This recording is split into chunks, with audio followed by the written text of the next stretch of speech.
আসসালামু আলাইকুম। টমস ওয়ার্ল্ডের আজকের ব্লগে আপনাদেরকে আমন্ত্রণ জানাচ্ছি। আজকে শুক্রবার সকালবেলায় আমি রুটি বানিয়ে নিয়েছি, আর একটু বেশি করেই বানিয়ে নিয়েছি যেন আগামী কয়েকদিন রুটি বানানোর ঝামেলাটা না থাকে। রুটি বানানোর পরে আমরা নাস্তা খেয়ে নিলাম। নাস্তা খেয়ে নেওয়ার পরে আর বেশিক্ষণ দেরি করিনি, ঝটপট রান্নার কাজে চলে গিয়েছি। রুটিগুলো হালকা ভেজে রাখলাম যেন একটার সাথে একটা না লেগে যায়। আজকে আমার ইনলজদের দাওয়াত আমার বাসায়, তো সেই জন্য আজকে তাড়াতাড়ি আমি রান্নাঘরে ঢুকে গেলাম। ওরা বলেছে আমার হাতের ফ্রাইড রাইস, চিকেন আর ভেজিটেবল খাবে, তো আজকে সেটাই রান্না করব।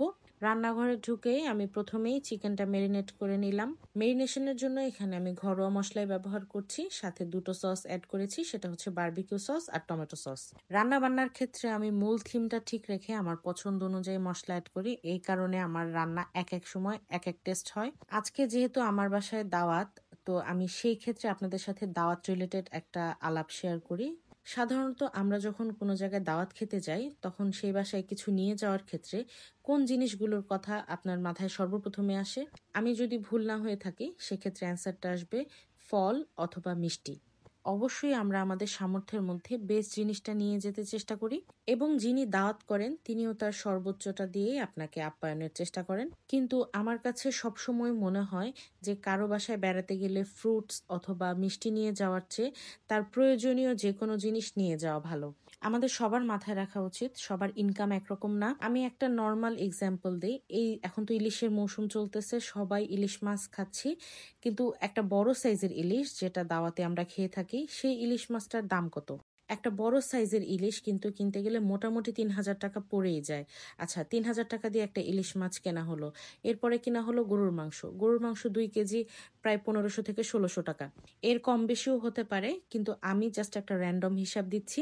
একটা দাওয়াতের জন্য যদি একটা পরিবারের ৫ থেকে ৬ হাজার টাকা শুধু মাছ মাংসের পেছনেই খরচ হয়ে যায়, তাহলে বাকি অ্যারেঞ্জমেন্ট করতে তাদের কতটুকু খরচ হয়, এই চিন্তাটাও আমাদের মাথায় রাখা উচিত।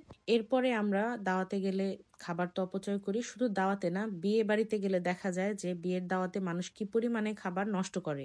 অনেকে কিন্তু এই থিঙ্কিংও করে যে আমি এত টাকা দিয়েছি, সেই অনুযায়ী আমি খাবার দাবার বেশি খাবো না, খেতে পারি বা না পারি, প্লেটে আমি অবশ্যই নিব। ভাই, আপনি টাকার হিসাবটা করলেন কিন্তু নিজের রিজিকের হিসাবটা করলেন না। আল্লাহর দেয়া এত সুন্দর রিজিকটা আপনি কিভাবে নষ্ট করে ফেললেন? আচ্ছা, তাহলে এখন কি মনে হয় যে দাওয়াতে গেলে কি নিয়ে যাওয়া উচিত? অবশ্যই আপনি আপনার পছন্দ অনুযায়ী আপনার ভালো লাগে যেটা, আপনি সেটাই নিতে পারেন, কিন্তু আমি প্রেফার করি যে বাসায় যাচ্ছি সেই বাসায় মানুষের দরকারি কোনো কিছু নিয়ে গেলে দেখা যাবে তাতে তাদের প্রয়োজনটাও মিটবে, আর তারা সেই জিনিসটা যখন ব্যবহার করবে আপনাকে কিন্তু মনে মনে অবশ্যই থ্যাঙ্কস বলবে। আমি আমার বাসার এক্সাম্পলটাই দিই। আমার বাসায় মিষ্টি আসলে সেটা বুয়ার পেটেই যায়, এছাড়া আর কেউ খায় না, কারণ আমরা মিষ্টিটা একটু অ্যাভয়েড করে চলি। আপনাদের সাথে গল্প করতে করতে আমি তো সবকিছু রান্না করে ফেললাম। এখানে আমি রান্না করছি ডিম আর চিকেন দিয়ে, নাম না জানা একটা রেসিপি, যেটা আমার মাথায় আসলো আমি ঝটপট রান্না করে ফেললাম।